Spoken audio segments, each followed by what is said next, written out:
مسجد الحرام مکۃ المکرمہ اور مسجد النبوی مدینہ المنورہ سے خطبے کا اردو ترجمہ کے لیے ہمارے سوشل نیٹ ورک کو فالو کرنا نہ بھولیں اور اپنے دوست احباب کے ساتھ بھی ضرور شیئر کیجیے۔ خطبہ جمعہ مسجد الحرام تاریخ 30 جمادی الثانی 1445 ہجری بمطابق 12 جنوری 2024 عیسوی۔ موضوع: اللہ چاہتا ہے کہ جب بندہ کوئی کام کرے تو اسے اچھی طرح پختگی سے کرے۔ خطیب فضیلۃ الشیخ ماہر المعاقل حفظہ اللہ۔ ترجمہ ثناء اللہ صادق تیمی۔ ہر قسم کی تعریف اللہ کے لیے ہے جس نے نجات و ہدایت کی راہ بتانے کے لیے اپنے رسولوں کو مبعوث کیا اور اپنی کتابیں نازل فرمائیں اور جسے چاہا احسان و تقوی کی توفیق دی۔ میں اس بڑی شان والے اللہ کی بے شمار اور بے انتہا نعمتوں پر حمد بیان کرتا ہوں اور اس کا شکر بجا لاتا ہوں، اور میں گواہی دیتا ہوں کہ ایک اللہ کے سوا کوئی معبود حقیقی نہیں، اس کا کوئی شریک نہیں۔ ایسی گواہی جسے ہم ہمیشہ رہنے والی نعمت کی امید کرتے ہیں، اور میں گواہی دیتا ہوں کہ ہمارے نبی محمد اللہ کے بندے اور اس کے رسول ہیں۔ آپ خلیل مجتبی اور نبی مصطفیٰ ہیں۔ درود و سلام اور برکتیں نازل ہوں آپ پر، آپ کے ہمدردی و ہدایت والے آل و اصحاب پر، اور ان پر جو درست طریقے سے ان کی پیروی کریں جب تک رات تاریک اور صبح روشن ہو اور ہمیشہ رہنے والی خوب سلامتی ہو۔ اما بعد، مومنو، اللہ کا کما حقہ تقوی اختیار کرو، اسلام کے مضبوط کڑے کو تھام لو اور جان لو کہ سب سے اچھی بات اللہ کا کلام ہے اور سب سے اچھا طریقہ محمد صلی اللہ علیہ وسلم کا طریقہ ہے، اور مسلمانوں کی جماعت کو لازم پکڑو کہ بلا شبہ اللہ کا ہاتھ جماعت پر ہے اور جو ان سے الگ ہو وہ جہنم رسید ہوا۔ اللہ تبارک و تعالی ہماری اور آپ کی حفاظت فرمائے۔ اللہ تبارک و تعالی کا فرمان ہے، اور جو شخص سیدھا رستہ معلوم ہونے کے بعد پیغمبر کی مخالفت کرے اور مومنوں کے رستے کے سوا اور رستے پر چلے تو جدھر وہ چلتا ہے ہم اسے ادھر ہی چلنے دیں گے اور قیامت کے دن جہنم میں داخل کریں گے، اور وہ بری جگہ ہے۔ امت مسلمہ، اللہ تعالیٰ نے اس کائنات کو جمال و جلال اور پختگی و کمال سے پیدا کیا ہے، ایسی زینت سے جو نگاہوں کو کھینچتی ہے اور ایسی خوبصورتی سے جو غور و فکر کرنے پر ابھارتی ہے، جس کے عجائب ختم نہیں ہوتے اور نہ جس کے اسرار کی کوئی انتہا ہے۔ اللہ تبارک و تعالیٰ کا فرمان ہے، کیا انہوں نے اپنے اوپر آسمان کی طرف نگاہ نہیں کی کہ ہم نے اس کو کیوں کر بنایا اور کیوں کر سجایا، اور اس میں کہیں شگاف تک نہیں، اور زمین کو دیکھو کہ اسے ہم نے پھیلایا اور اس میں پہاڑ رکھ دیے اور اس میں ہر طرح کی خوشنما چیزیں اگائیں تاکہ رجوع لانے والے بندے ہدایت اور نصیحت حاصل کریں، اور آسمان سے برکت والا پانی اتارا اور اس سے باغ اگائے اور کھیتی کا اناج اور لمبی لمبی کھجوریں جن کا گابھا تہ بہ تہ ہوتا ہے۔ کائنات اپنے آسمان و زمین، نجوم و کواکب، لیل و نہار اور شمس و قمر کے ساتھ خالق کی تخلیق کی پختگی پر روشن دلیلیں ہیں۔ اللہ تبارک و تعالیٰ کا فرمان ہے، اور ایک نشانی ان کے لیے رات ہے کہ اس میں سے ہم دن کو کھینچ لیتے ہیں تو اس وقت ان پر اندھیرا چھا جاتا ہے اور سورج اپنے مقرر منزل کی طرف چلتا رہتا ہے۔ یہ اللہ غالب اور دانا کا مقرر کیا ہوا اندازہ ہے، اور چاند کی بھی ہم نے منزلیں مقرر کر دیں، یہاں تک کہ گھٹتے گھٹتے کھجور کی پرانی شاخ کی طرح ہو جاتا ہے۔ نہ تو سورج سے ہی ہو سکتا ہے کہ چاند کو جا پکڑے، اور نہ رات ہی دن سے پہلے آ سکتی ہے، اور سب اپنے اپنے دائرے میں تیر رہے ہیں۔ ہم جب اس کی تخلیق کے نشانات پر غور کرتے ہیں ہم دیکھتے ہیں کہ تقدیر موزوں ہے اور اندازہ پختہ ہے۔ اللہ نے سچ کہا ہے، ہم نے ہر چیز اندازہ مقرر کے ساتھ پیدا کی ہے۔ اللہ پاک نے اچھی طرح تخلیق کی، اسے عمدہ بنایا اور اسے خوب پختہ کیا، اور اسے اس کی حیت و عمل میں انوکھا بنایا۔ اس نے ہر چیز کو اس طرح اس کی ساخت بخشی اور اس کو راستہ بتایا جو اس اعلیٰ و بلند ذات کی حکمت کے مطابق ہے۔ اگر کوئی چھان بین کرنے والا محقق کوشش کرے کہ وہ خالق کی صنعت میں کوئی خلل پائے تو اس کی کوشش اس کی طرف ذلیل و خوار اور ضعیف و درماندہ ہو کر لوٹ جائے گی۔ اللہ تبارک و تعالیٰ کا فرمان ہے، بہت بابرکت ہے وہ اللہ جس کے ہاتھ میں بادشاہی ہے اور جو ہر چیز پر قدرت رکھنے والا ہے، جس نے موت اور حیات کو اس لیے پیدا کیا کہ تمہیں آزمائے کہ تم میں سے اچھا کام کون کرتا ہے، اور وہ غالب اور بخشنے والا ہے جس نے 7 آسمان اوپر تلے بنائے، تو اے دیکھنے والے، اللہ رحمان کی پیدائش میں کوئی بے ضابطگی نہ دیکھے گا۔ اللہ کے بندو، یہ سب اللہ کی صنعت کے عجائب میں ہمیں نظر آنے والی ظاہر چیزوں کی پختگی ہے، تو ان باطن چیزوں کا کیا عالم ہوگا جنہیں ہم نہیں دیکھ رہے۔ اللہ کا فرمان ہے، اور تم پہاڑوں کو دیکھتے ہو تو خیال کرتے ہو کہ اپنی جگہ پر کھڑے ہیں، مگر وہ روز اس طرح اڑے پھریں گے جیسے بادل۔ یہ اللہ کی کاریگری ہے جس نے ہر چیز کو مضبوط بنایا، بے شک وہ تمہارے سب افعال سے باخبر ہے۔ اور حق تعالیٰ لگاتار لوگوں کے لیے اس کائنات کے اسرار اور نشانیاں اور اپنی خیرہ کن کاریگری دکھا رہا ہے۔ اللہ تبارک و تعالیٰ کا فرمان ہے، ہم ان قریب ان کو اطراف عالم میں بھی اور خود ان کی ذات میں بھی اپنی نشانیاں دکھائیں گے، یہاں تک کہ ان پر ظاہر ہو جائے گا کہ قرآن حق ہے۔ کیا تم کو یہ کافی نہیں کہ تمہارا پروردگار ہر چیز پر شاہد ہے؟ اور جب انسان کے نزدیک سب سے قریب ترین چیز اس کی ذات ہے، تو اس کے خالق و باری اور فاطر و مصور نے اسے اپنی ذات پر غور و فکر کرنے کی طرف بلایا ہے، تاکہ وہ اپنی ذات میں تدبیر کے آثار قائم اور اپنے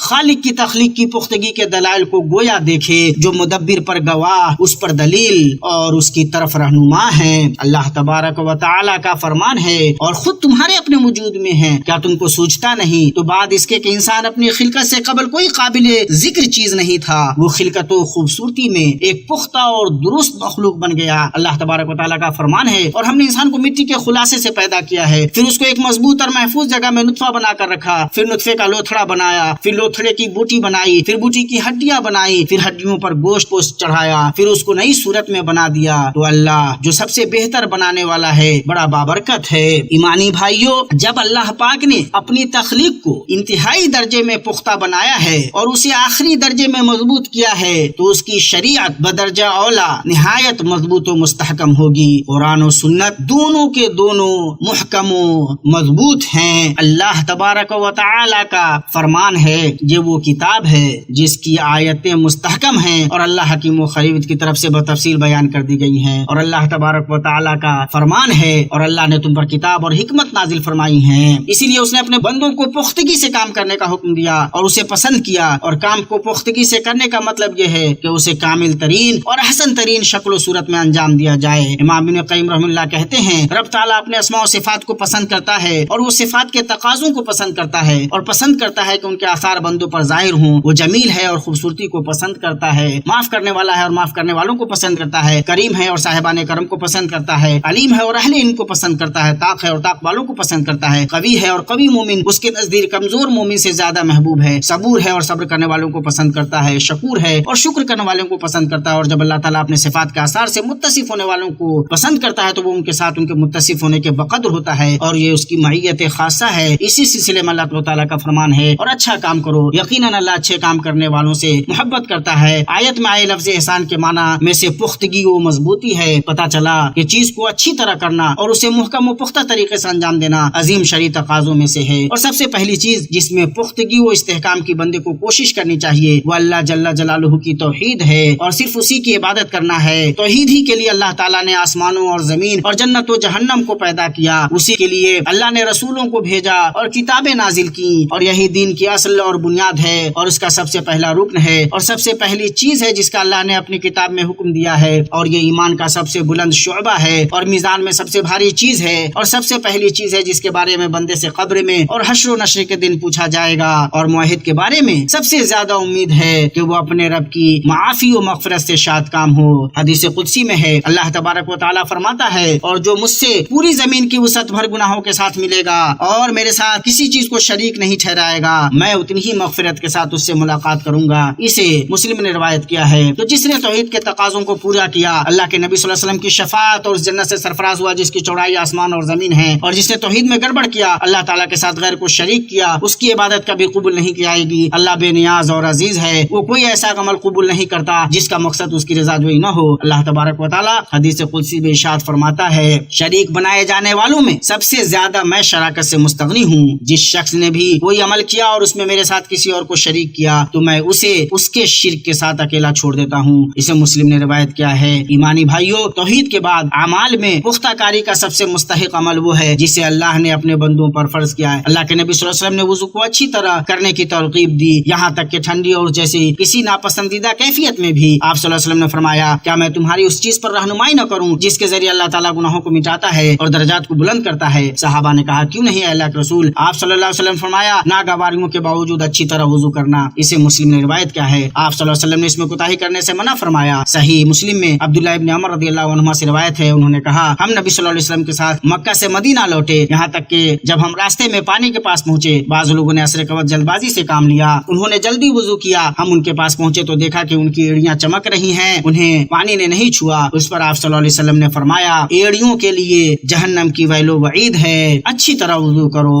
نماز توحید کے بعد عظیم ترین شعار ہے۔ اللہ کے نبی صلی اللہ علیہ وسلم نے اسے اچھی طرح نہ انجام دینے پر دھمکایا، بلکہ جس نے اسے اچھی طرح ادا نہ کیا اور اس کے ارکان میں کوتاہی برتی تو آپ نے یہ گنا کہ اس شخص نے نماز نہیں پڑھی۔ صحیحین میں ہے، آپ صلی اللہ علیہ وسلم نے ایک شخص سے فرمایا جس نے اچھی طرح نماز ادا نہیں کی تھی، لوٹو اور نماز پڑھو، اس لیے کہ تم نے نماز نہیں پڑھی۔ اسے بخاری و مسلم نے روایت کیا ہے۔ صحابہ کرام رضوان اللہ علیہم کی تربیت پختہ کاری پر ہوئی، چنانچہ ان میں سے کوئی جب قرآن کریم کی چند آیتیں یاد کرتا تو اس وقت تک دوسری آیتوں کی طرف نہیں بڑھتا جب تک انہیں اچھی طرح سمجھ نہ لیتا اور ان پر عمل نہ کر لیتا۔ امت مسلمہ شریعت میں اچھی طرح پختگی سے انجام دینے کا معاملہ تعبدی شعائر ہی سے منسلک نہیں اور نہ صرف شرعی علوم سے منسلک ہے بلکہ دنیاوی اعمال میں بھی یہ مطلوب ہے، اس لیے کہ اچھی طرح پختگی سے انجام دینا کائنات کا قانون، زندگی کا منہج اور تہذیب کی علامت ہے۔ اسی لیے ہم دیکھتے ہیں کہ نبی صلی اللہ علیہ وسلم نے ہر چیز میں اس بات کا اہتمام کیا کہ اسے اچھی طرح سے پختگی سے انجام دیا جائے۔ آپ صلی اللہ علیہ وسلم نے فرمایا اللہ تعالیٰ نے ہر چیز کے ساتھ سب سے اچھا طریقہ اختیار کرنے کا حکم دیا ہے، اس لیے جب تم قصاص یا حد میں کسی کو قتل کرو تو اچھے طریقے سے قتل کرو اور جب ذبح کرو تو اچھے طریقے سے ذبح کرو۔ تم میں سے ایک شخص جو ذبح کرنا چاہتا ہے وہ اپنی چھری کی دھار کو تیز کر لے اور ذبح کیے جانے والے جانور کو اذیت سے بچائے۔ آپ صلی اللہ علیہ وسلم نے یہ چاہا کہ مسلمان اپنے کام کو اچھی طرح پختگی سے انجام دینے کا عادی ہو، ہر چند کے اس عمل کا کوئی سماجی اثر نہ ہو، جیسے مویشی کو ذبح کرنا جو کسی بھی طرح ہو کام ہو جانے سے ختم ہو جائے گا، لیکن آپ صلی اللہ علیہ وسلم نے مختلف میدانوں میں اچھی طرح پختگی سے انجام دینے کا قصد رکھا۔ آپ صلی اللہ علیہ وسلم ہنرمندوں میں اچھی طرح اور تخلیقی مہارت کے ساتھ کام انجام دینے والوں کی تعریف کیا کرتے تھے اور ان کو سپرد وہ کام کرتے تھے جنہیں وہ اچھی طرح پختگی سے انجام دینا جانتے ہوں۔ یہ طلق بن علی الحنفی رضی اللہ عنہ ہے، مدینہ آئے، نبی صلی اللہ علیہ وسلم اور صحابہ کرام مسجد نبوی کی تعمیر کر رہے تھے، انہوں نے ان کے ساتھ پتھر ڈھونا چاہا، نبی صلی اللہ علیہ وسلم نے انہیں گارا ملانے پر لگایا کہ وہ اس میں مہارت رکھتے تھے۔ مسند امام احمد میں طلق بن علی رضی اللہ عنہ سے مروی ہے، انہوں نے کہا میں نبی صلی اللہ علیہ وسلم کے پاس آیا اور آپ صلی اللہ علیہ وسلم کے صحابہ مسجد کی تعمیر کر رہے تھے، انہوں نے کہا گویا کہ انہیں ان کے کام کا طریقہ پسند نہ آیا ہو، انہوں نے کہا میں کدال لیا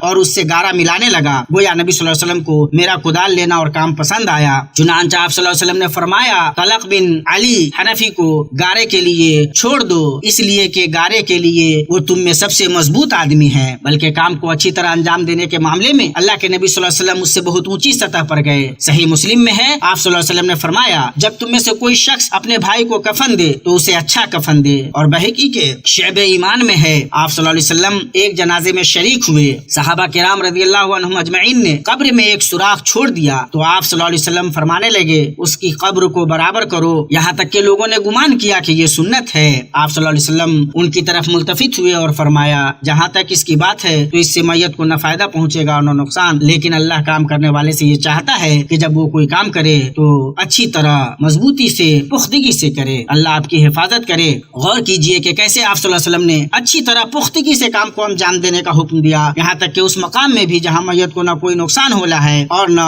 فائدہ۔ یہ دراصل اچھی طرح پختگی سے کام کرنے اسے فروغ دینے کا حکم ہے تاکہ یہ کام کو اچھی طرح انجام دینے اور بہتر کرنے کی دعوت کا محرک ہو کہ جب کفن اور قبر کی برابری میں اچھی طرح عمل مطلوب ہے تو جو چیزیں ان دونوں سے بڑی ہیں ان میں بطریق اولا مطلوب ہوگا، کیونکہ زندگی نہ تو نشو و نما پاتی ہے اور نہ پھولتی پھلتی ہے اور نہ وطن کی تعمیر ہوتی ہے اور نہ وہ ترقی کرتا ہے مگر کاموں کو اچھی طرح پختگی سے انجام دینے سے۔ اس کا تعلق چاہے تعبدی اعمال سے ہو یا برتاؤ سے ہو یا معیشت سے، کہ ہر عمل جیسے مسلمان عبادت کی نیت سے انجام دیتا ہے اس پر اسے اجر دیا جاتا ہے۔ اللہ تعالیٰ کا فرمان ہے یہ بھی کہہ دو کہ میری نماز اور میری عبادت اور میرا جینا اور میرا مرنا سب اللہ رب العالمین ہی کے لیے ہے، اس کا کوئی شریک نہیں، اور اسی کا مجھے حکم دیا گیا ہے اور میں سب سے پہلا مسلمان ہوں۔ اللہ مجھے اور آپ کو قرآن و سنت میں برکت سے نوازے، مجھے ان میں موجود آیات و حکمت سے اور آپ کو رفت سے نوازے۔ میں اپنی یہ بات کہتا ہوں اور اپنے لیے آپ کے لیے ہر گناہ سے مغفرت طلب کرتا ہوں، آپ بھی اس سے مغفرت طلب کیجیے، بلا شبہ بہت زیادہ بخشنے والا اور رحیم ہے۔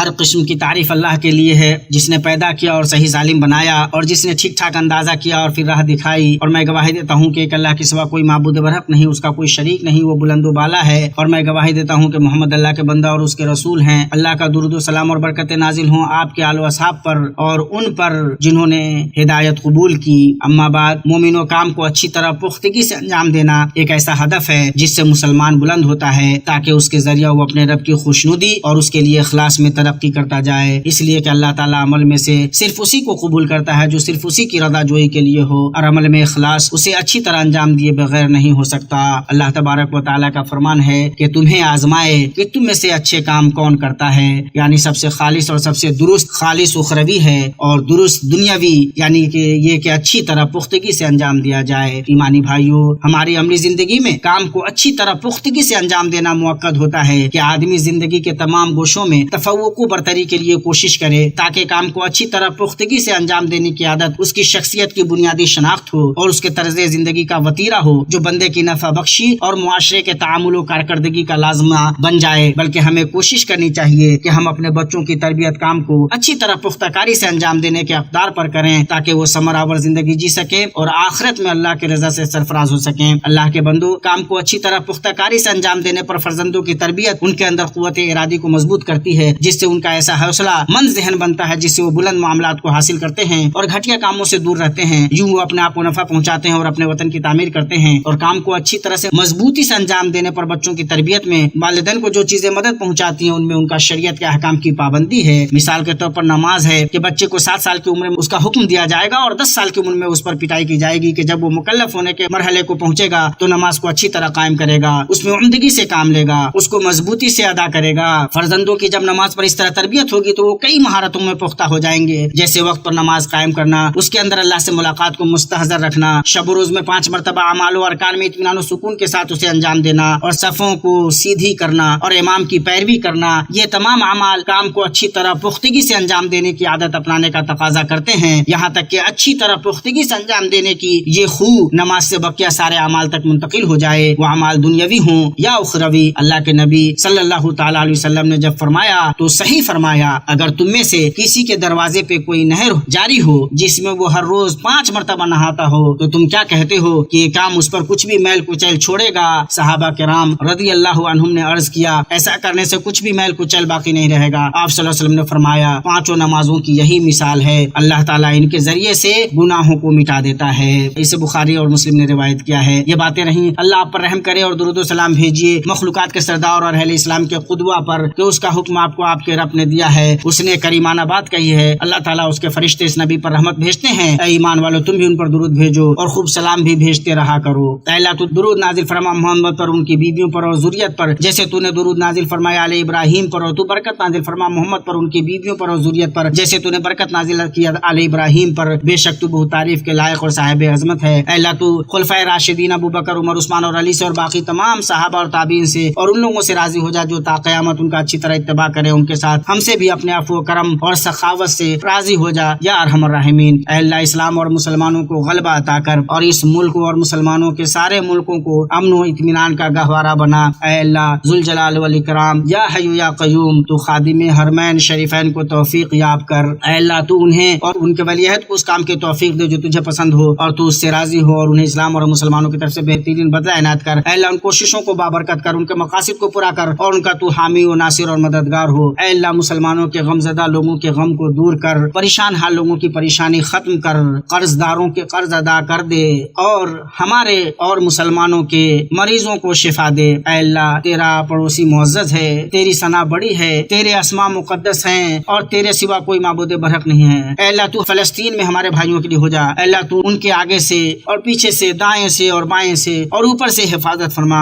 اور ہم تیری عظمت کی پناہ چاہتے ہیں کہ وہ اپنے نیچے سے قتل کیے جائیں۔ اے اللہ ان کی شکستگی کو جوڑ دے، ان کی کمزوری پر رحم فرما، اور تمام معاملات میں اے رب العالمین ان کا انجام اچھا کر۔ اے اللہ تو اپنے اور ان کے دشمن کو پکڑ لے۔ اے اللہ مسجد اقصی کی حفاظت کر اور اسے تا قیامت پرشکوہ معزز رکھ۔ اے اللہ تمام معاملات میں ہمارا انجام اچھا کر اور ہمیں دنیا کی خاری اور آخرت کے عذاب سے بچا۔ اے اللہ ہمارے مریضوں کو شفا دے، آزمائش میں مبتلا لوگوں کو عافیت دے، ہمارے مردوں پر رحم کر اور ہم میں سے کمزوروں کا تو ہو جا۔ اے اللہ تو ہماری توبہ قبول کر، ہمارے گناہوں کو بخش دے، ہماری دعائیں قبول کر، ہماری حجت کو ثابت کر، ہمارے دلوں کو ہدایت دے، ہماری زبانوں کو درست کر، ہمارے دلوں سے کینہ نکال دے۔ اے ہمارے پروردگار ہمیں بخش دے اور ہمارے ان بھائیوں کو بھی جو ہم سے پہلے ایمان لا چکے ہیں اور ایمانداروں کی طرف سے ہمارے دل میں کینہ اور دشمنی نہ ڈال۔ اے ہمارے رب بے شک تو شفقت و مہربانی کرنے والا ہے۔ اے ہمارے رب ہمیں دنیا میں نیکی دے اور آخرت میں بھی بھلائی عطا فرما اور ہمیں عذاب جہنم سے نجات دے۔ پاک ہے آپ کا رب جو بہت بڑی عزت والا ہے، ہر اس چیز سے جو مشرک بیان کرتے ہیں۔ پیغمبروں پر سلام ہے اور سب طرح کی تعریف اللہ کے لیے ہے جو سارے جہانوں کا رب ہے۔